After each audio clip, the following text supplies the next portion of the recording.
Dhami cabinet से बर्खास्त होने और भाजपा से निष्कासित किए जाने के बाद हरक सिंह रावत के आंसू छलक पड़े। मीडिया से मुखातिब हरक सिंह रावत ने कई बार तेवर दिखाए तो कई बार भाजपा सरकार पर बड़े हमले बोले।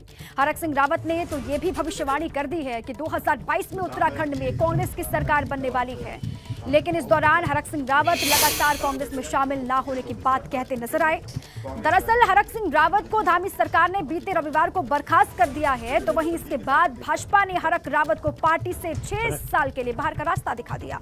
बताया ये भी जा रहा है कि हरक सिंह रावत लगातार लैंसडाउन सीट से अपनी बहु अनुकृति के लिए भाजपा संगठन से टिकट की मांग कर रहे थे, जिसको लेकर वो पार्टी अलकमान पर भी दबाव बढ़ा रहे थे। भाजपा से इनकार के बाद कहा यह जा रहा है कि हरक सिंह रावत कांग्रेस के कई दिग्गज नेताओं के संपर्क में थे और उनकी इसी हरकत की वजह से धामी सरकार ने उन्हें कैबिनेट से बर्खास्त किया। भाजपा ने पार्टी से निष्कासित कर दिया है, जिसके बाद से अटकलें लगाई जा रही हैं कि हरक सिंह रावत वापस कांग्रेस का दामन थाम सकते हैं। उत्तराखंड में बीजेपी से निष्कासित मंत्री हरक सिंह रावत हमारे साथ बातचीत के लिए मौजूद हैं। सर, सबसे पहले यही सवाल कि आप बहुत ज़्यादा भावुक हैं, रो भी रहे हैं, क्या वजह है कि जो आप इतने ज़्यादा भावुक हो चुके हैं और इतने ज़्यादा जो है आपके आंसू तक निकल आए? क्योंकि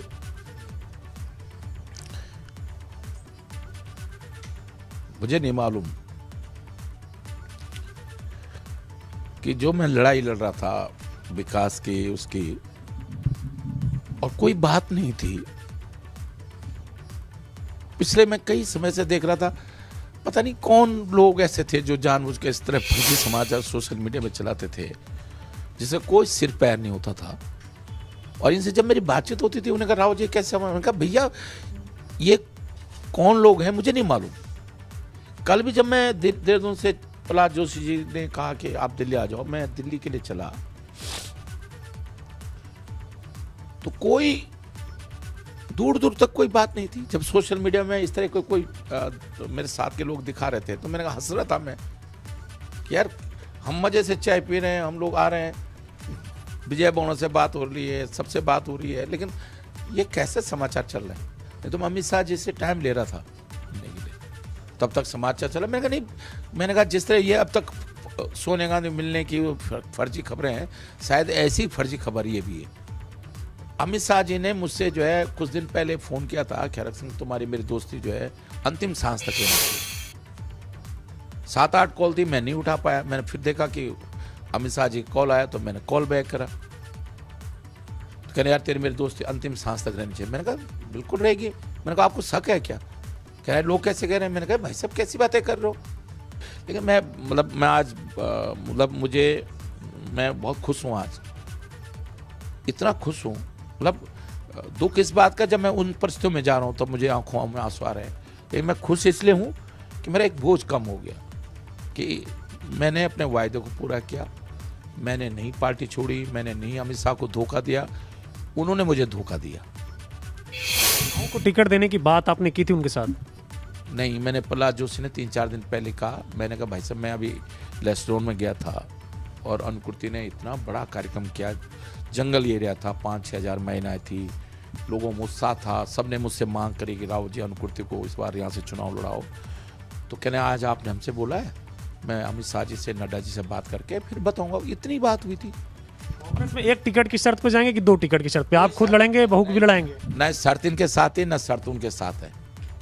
शर्तें कहाँ होती? मैं कोई आज से थोड़ी राजनीति हूँ। कांग्रेस से किसके लिए टिकट मांगेंगे, अपने लिए कि बहू के लिए? वो जिसको वो चीज समझे उनको। मैंने कहा ना, उनको लगेगा कि अनुकृति को जीतना चाहिए। देखो अब चलिए आगे बढ़ते हैं। भारतीय किसान यूनियन के प्रवक्ता राकेश टिकैत का बड़ा बयान सामने आया है। राकेश टिकैत ने सपा आरएलडी गठबंधन को समर्थन देने की खबरों का खंडन कर दिया है। बड़ी जानकारियां इस वक्त की आपको दे रहे हैं राकेश टिकैत। भारतीय किसान यूनियन के प्रवक्ता राकेश टिकैत का बड़ा बयान सामने आया। राकेश टिकैत ने सपा आरएलडी गठबंधन को समर्थन देने की खबरों का खंडन कर दिया है। राकेश टिकैत ने कहा किसान यूनियन किसी भी सियासी पार्टी या गठबंधन को नहीं देगी अपना समर्थन, और यह भी कहा कि एक प्रत्याशी आशीर्वाद मांगने आया था, उसे सिर्फ आशीर्वाद दिया गया था, उसे समर्थन देने की कोई बात नहीं की गई थी। टिकैत ने फिर दोहराया यूपी में मजबूत विपक्ष के लिए योगी आदित्यनाथ का गोरखपुर सीट से जीतना जरूरी।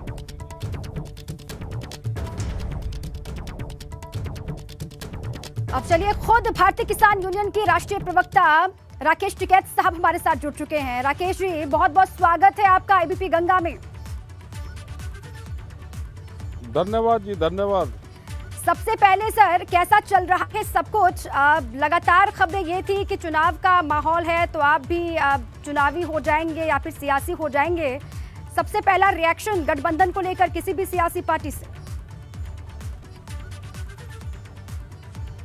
देखो, अलग अलग जगह पूरे उसमें अलग अलग पार्टियां चुनाव लड़ रही है। वो चाहे 5 राज्यों में बहुत सी पार्टियां चुनाव लड़ रही है जी। हमारा ये है कि किसान जो मूवमेंट है उसमें बहुत सहयोग विपक्ष का रहा है जी। उन्होंने हमेशा वे हाउस में अपना बयान देते रहे, लेकिन कोई भी स्टेज पे हमारे नहीं आया, ना हमने किसी को आने दिया। ये नॉन पॉलिटिकल संगठन है। लोगों की नाराजगी होगी तो सरकार के खिलाफ वोट दे देगा, लोग खुश होंगे तो सरकार को वोट दे देंगे। हम इस सिस्टम से दूर है। हमारे पास में सब लोग आते हैं जी, ठीक है। वहाँ पे भी जाते हैं, अपना जो चुनावी जो अपना परफॉर्मा है वो सिंबल लेकर लोग गए वहाँ पे भी, तो उनको भी कहा भाई सब लोग अपना साथ ही अपना काम करो। तो उसका कौन क्या माने निकाल ले वो उसकी मर्जी है। लेकिन हम पूर्ण रूप से खुल के किसी भी उसमें किसी का पक्ष हम नहीं कर रहे कि वोट आप इसको दो। हमारी सरकारों से नाराजगी है और सरकार और पार्टियां दोनों चीज अलग रहनी चाहिए। किसी भी पॉलिटिकल पार्टी को ये नहीं करना चाहिए कि मेरी पार्टी की सरकार है ना, जब सरकार बन जाती है तो वो अलग है। पार्टी अपना काम करें। हमारे इशू सरकार से है, कल किसकी बने किसकी नहीं बने और कौन से स्टेट में किसकी सरकारें बने, तो ये सारे सवाल है। वहाँ तो आज भी लोग गए, कल भी लोग जा रहे थे, आज भी 2 गठबंधन के लोग वहाँ पे थे। राकेश जी, आपकी नाराजगी भारतीय जनता पार्टी से है, केंद्र की सरकार से है, यूपी सरकार से है। जिस तरीके से आप ये कह रहे हैं कि आप सरकार का विरोध कर रहे हैं, उनकी नीतियों का विरोध कर रहे हैं, उसी तरीके से आरएलडी और समाजवादी पार्टी भी सरकार की जो रीति नीति है उसका विरोध करती हैं और ये नाराजगी का तरीका तो उन्हीं की तरह है। तो फिर ये पूछा जा रहा है आपसे कि क्यों नहीं उनके साथ चले जाते? नहीं, उनकी भाई हमारा उनकी नहीं, आप चले जाओ उनके साथ में, हमें तो नहीं जाना। अच्छा, हम नहीं किसी के साथ में जाते। अच्छा, हमारी नाराजगी सरकारों से होती है, सरकारों से ही बातचीत होती है हमारी। आज भी हम 31 तारीख को अपने प्रोग्राम करेंगे, लेकिन वो किसी के दूसरे के बैनर पे नहीं, हमारा संयुक्त मोर्चे का उनका बैनर है। जब तक ये चुनाव है हम पार्टियों से बिल्कुल अलग रहते हैं। जिसको वोट जहां देनी हो दे लगा वोट। हम तो अपनी बात कहते हैं जी। भाई गन्ने के भुगतान की बात, अभी हम यहाँ पे प्रयागराज में हैं, तो प्रयागराज का किसान धान लेकर गया, 2-2 दिन तक सड़कों पे खड़ा रहा। मतलब ऐसे हालात में भी धान की खरीद नहीं हो रही, लोग तो नाराज हैं। हम नाराज हैं, वे किसको वोट देंगे भाई? हमारे हाथ में किसी की वोट का उसका वो नहीं है।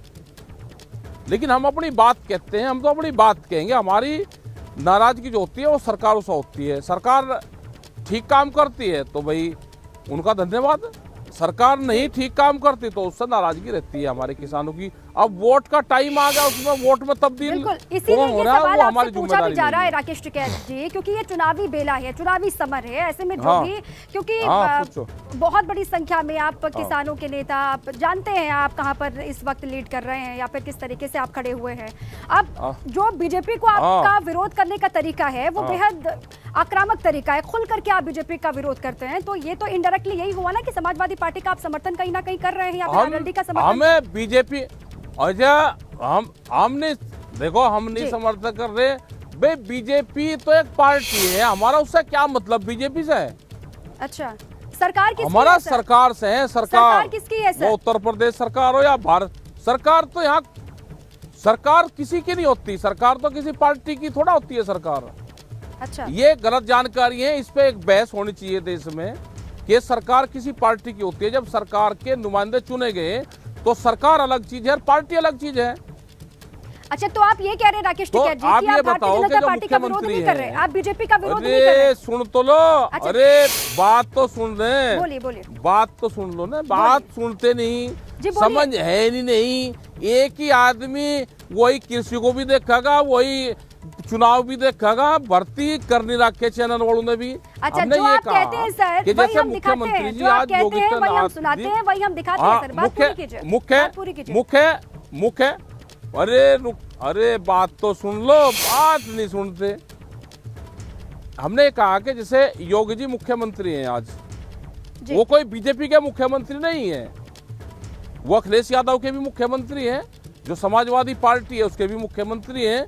या तो यह बताओ कि जो योगी जी मुख्यमंत्री हैं सिर्फ बीजेपी पार्टी के लोगों के मुख्यमंत्री हैं और जो और लोग हैं उसके मुख्यमंत्री नहीं है। आप ही बता दो किसके मुख्यमंत्री हैं। तो पार्टी सरकारों के बीच में नहीं आनी चाहिए। एक बहस अब आप लोगों को इस नए इशू पे भी कर लेनी चाहिए। हमारी नाराजगी जो है वो सरकार से है, ठीक है नहीं, सरकार से नाराजगी। और अगर सरकार का कोई पक्ष लेगा तो हमारी नाराजगी उससे भी है। भाई सरकार तो हमारी भी है, या हमारी सरकार नहीं है, या मुख्यमंत्री जी योगी जी हमारे मुख्यमंत्री नहीं है। तो जब हमारे मुख्यमंत्री हैं तो हमारी नाराजगी भी उन्हीं से होगी। देश के प्रधानमंत्री भी पूरे देश के प्रधानमंत्री हैं, नहीं कि एक पार्टी के लोग के प्रधानमंत्री। और जो भी उनकी सपोर्ट करेगा तो हमें ये लगेगा कि ये इससे हमारी नाराजगी झेलनी पड़ेगी उसको। उनको अलग रखो बिल्कुल, जिसको चुनाव लड़ना वो चुनाव लड़े अपना। अच्छा, राकेश टिकैत चुनाव वो नहीं लड़ रहे सरकारों के हैं। उसमें राकेश मत टिकैत आवे जी, ये सवाल आपसे बार बार पूछा भी जा रहा है ना हम- कि राकेश जी हम- क्या चुनाव में उतरेंगे, क्या ऐसा कोई इरादा हाँ, उनका बार है? बार पूछे तो कई महीने ना हमारा कोई इरादा नहीं है चुनाव में लड़ने का, ना हम उतरेंगे चुनाव में। अच्छा, ये चुनाव से और पार्टियों से मोह भंग क्यों हो गया है राकेश टिकैत का, ये भी सवाल पूछा जा रहा है सर। नहीं, ये जो आंदोलन वाला है जी तो हमें तो जनता ने कहा भाई आप चुनाव के लिए नहीं हो, आप आंदोलन के लिए हो। जी तो आंदोलन के लिए है तो आंदोलन करा हमने। 13 महीने आंदोलन करके दिखा, सड़क पर बैठे। और हाउस में जितने भी लोग थे, जो भी जी। पार्लियामेंट में थे, दोनों सदनों में एक ही दिन में दोनों कानून वापसी हुई है, 3 कानून थे। तो ये है कि सड़क पे आंदोलन भी ठीक रहना चाहिए। देश में आंदोलन और आंदोलनकारी मजबूत रहने चाहिए। तो चुनाव वाले सिस्टम पे नहीं, क्यों तो त्योहार है इनका, हर 5 साल में आता है 2 महीने के लिए। जैसे अभी भी आ रहा तो 2 महीने के लिए ये चुनाव प्रक्रिया है, उसके बाद में फिर सरकार अलग चली जाएगी, पार्टी अलग चली जाएगी, आंदोलनकारी अपना है ही। हम चुनावी सियासत से दूर हैं पूर्ण रूप से। लेकिन जो लोग भी हमारे वहाँ पर आते हैं उनका हम धन्यवाद करते हैं। भाई लंगर खाओ, प्रसादा चखो और अपना भाई आशीर्वाद दो और अपना चले जाओ। अच्छा, अभी कहाँ पर तो हम- स्टैंड करते हमारी हैं किसी राकेश से- टिकैत, वो और नहीं है कि किसी से हमारी आंदोलन तो अब दोस्ती खत्म हो किसी से- गया जैसे आप भी बता रहे हैं, आपकी मांगे सारी मान ली गई है राकेश टिकैत जी? अच्छा, सारी मान ली मांगे। यहाँ दान प्रयागराज में बिखरा 1000 रुपए, आप कह रहे हैं कि बात मान ली। नहीं, पूछ रहे हैं आपसे गन्ने सर, का ठीक है, आप भुगतान कह हुआ रहे नहीं, आप कह रहे जी बात मान ली। ठीक है राकेश टिकैत जी, ठीक है। बहुत शुक्रिया हमसे जुड़ने के लिए और अपनी पूरी बात रखने के लिए भी। हालांकि धन्यवाद जी, धन्यवाद। हाँ,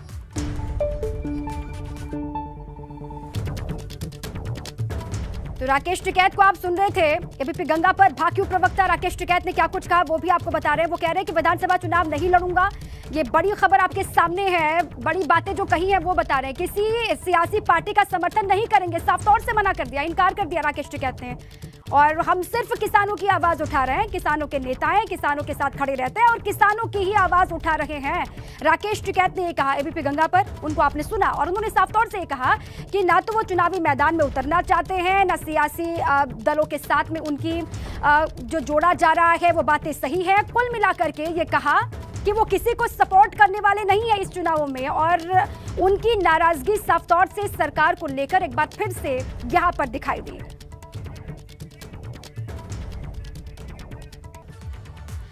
अब चलिए आगे बढ़ते हैं। बड़ी खबर है, गाजीपुर सांसद अफजाल अंसारी बीमार हुए हैं। बड़ी जानकारी आपको दे रहे हैं। लखनऊ मेदांता हॉस्पिटल में गंभीर हालत में उनको भर्ती करवाया गया। मेदांता हॉस्पिटल के आईसीयू में भर्ती हैं। ये बड़ी खबर है। गाजीपुर सांसद अफजाल अंसारी बीमार हुए हैं। जानकारी ये मिल रही है कि लखनऊ के मेदांता हॉस्पिटल उनको पहुंचाया गया है गंभीर स्थिति में। मेदांता हॉस्पिटल के आईसीयू में भर्ती हैं। फूड पॉइजनिंग की शिकायत बताई जा रही है। 15 जनवरी से भर्ती है, ये जानकारी है। और साथ ही 14 तारीख को खिचड़ी खाने से बीमार हो गए थे। ये जानकारी मिल रही है कि 14 तारीख को जो खिचड़ी खाई उसके बाद से उनकी तबीयत नासाज हो गई, जिसके बाद उनको मेदांता हॉस्पिटल के आईसीयू में भर्ती करवाया गया है। 15 जनवरी की तारीख बताई जा रही है जब उनकी हालत खराब हुई। उसके बाद उनको तुरंत अस्पताल लाया गया। फूड पॉइजनिंग की शिकायत बताई जा रही है। गाजीपुर से सांसद अफजाल अंसारी बीमार हुए हैं। तबीयत उनकी नासाज हो गई है। अचानक से उनकी तबीयत बिगड़ी, जिसके बाद लखनऊ मेदांता हॉस्पिटल में भर्ती किया गया। इसी पर अधिक जानकारी के साथ मेरे साथ जुड़ चुके हैं ब्यूरो चीफ वीरेश पांडे। उन्हीं का रुख कर लेते हैं। वीरेश जी, क्या बताया जा रहा है? डॉक्टर्स क्या कह रहे हैं अफजाल अंसारी को लेकर? देखिए, मेदांता आईसीयू में भर्ती हैं अफजाल अंसारी, गाजीपुर के जो सांसद हैं। और 14 तारीख को खिचड़ी के दिन उनकी तबीयत खराब हुई खिचड़ी खाने से और कच्चा मटर खाने से, जो उनके घर वाले बता रहे हैं। और 14 तारीख की उनकी तबीयत खराब हो और वो बेहोश हो गए। और 15 तारीख को आनंद में उन्हें गाजीपुर से सीधे लखनऊ के मेदांता लाया गया। मेदांता हॉस्पिटल के आईसीयू में है। वो अभी भी अचेत अवस्था में है। स्थिति नाजुक बनी हुई है, बेहद स्थिति नाजुक है। आईसीयू में भर्ती है। मेदांता के आईसीयू में वो 15 तारीख से भर्ती हैं। जो परिजन हैं वो बहुत चिंतित हैं। उनके जो शुभचिंतक हैं वो भी बेहद चिंतित हैं और अभी भी उनकी स्थिति नाजुक बताई जा रही है। डॉक्टर अब लगे हुए हैं, लगातार कोशिश जारी है कि उनकी तबीयत को ठीक किया जा सके। मेदांता के जो डायरेक्टर हैं कपूर, वो भी लगे हुए हैं और पूरी मेदांता की जो स्पेशल टीम है वो भी लगी हुई है। और साथ ही साथ गाजीपुर में दुआओं का दौर भी जारी है। लोग अपने हिसाब से जो अपने प्रिय सांसद हैं गाजीपुर के अफजाल अंसारी, उनके लिए दुआ कर रहे हैं कि वो जल्द से जल्द ठीक हों। लेकिन फूड पॉइजनिंग बताया जा रहा है कि फूड पॉइजनिंग की वजह से उनकी स्थिति बेहद नाजुक हुई और अभी भी वो मेदांता लखनऊ के आईसीयू में भर्ती हैं। चले ठीक है वीरेश जी, वो मेदांता हॉस्पिटल में भर्ती हैं। उनके जो समर्थक हैं वो लगातार दुआएं भी कर रहे हैं कि वो जल्द से जल्द स्वस्थ हों। बहुत शुक्रिया आपका पूरी जानकारी के लिए। अखिलेश यादव आज करेंगे प्रेस कॉन्फ्रेंस। जानकारी ये है कि दोपहर 12:30 बजे प्रेस कॉन्फ्रेंस करेंगे सपा अध्यक्ष अखिलेश यादव। लखनऊ स्थित समाजवादी पार्टी के ऑफिस में प्रेस कॉन्फ्रेंस वो करने वाले हैं। बड़ी जानकारी आपके सामने ये है कि अखिलेश यादव आज करेंगे प्रेस कॉन्फ्रेंस।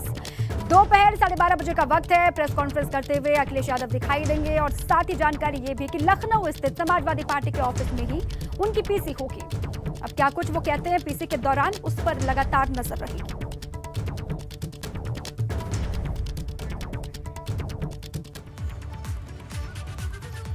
और अब बात चंद्रशेखर आजाद की, आजाद समाज पार्टी की, जो अपनी सियासी रणनीति का खुलासा करेगी।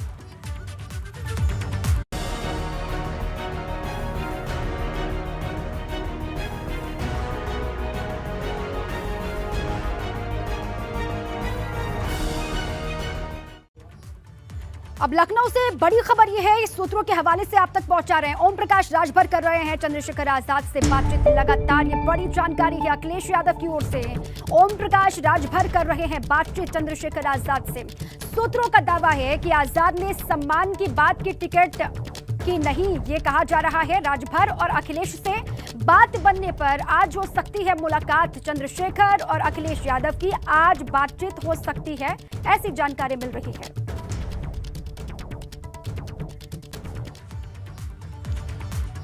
अब देखिए, इन तमाम कयासों के बीच में ट्वीट किया है चंद्रशेखर आजाद ने। क्या कुछ लिखा है वो आपको बता देते हैं। विरासत से तय नहीं होंगे सियासत के फैसले, ये तो उड़ान तय करेगी, आसमान किसका है, जय भीम। ये ट्वीट है चंद्रशेखर आजाद का। बेहद आहत वो पहले दिखाई दिए जब मीडिया के सामने आए थे, प्रेस कॉन्फ्रेंस की थी, तो उन्होंने कहा था कि बहुत उम्मीदों के साथ वो अखिलेश यादव से मिलने की कोशिश कर रहे थे, गठबंधन की बात कर रहे थे, लेकिन ऐसा हो नहीं पाया। उसके बाद आज मुलाकात की खबरें हैं, फिर ट्वीट उनका भी सामने आया है। अब इसी पर लखनऊ का रुख कर लेते विवेक त्रिपाठी जुड़ चुके हैं लखनऊ से। विवेक, ये कहा जा रहा है, हालांकि बैठक तो चंद्रशेखर आजाद लगातार कर रहे हैं, अखिलेश यादव भी पीसी करने वाले हैं, चंद्रशेखर फिर पीसी करेंगे। दोनों की ये बताइए सबसे पहले, दोनों की ये पीसी जो अलग अलग होनी है वो संयुक्त पीसी होगी, और मुलाकात को लेकर जो खबरें चल रही है उसको लेकर क्या जानकारी है?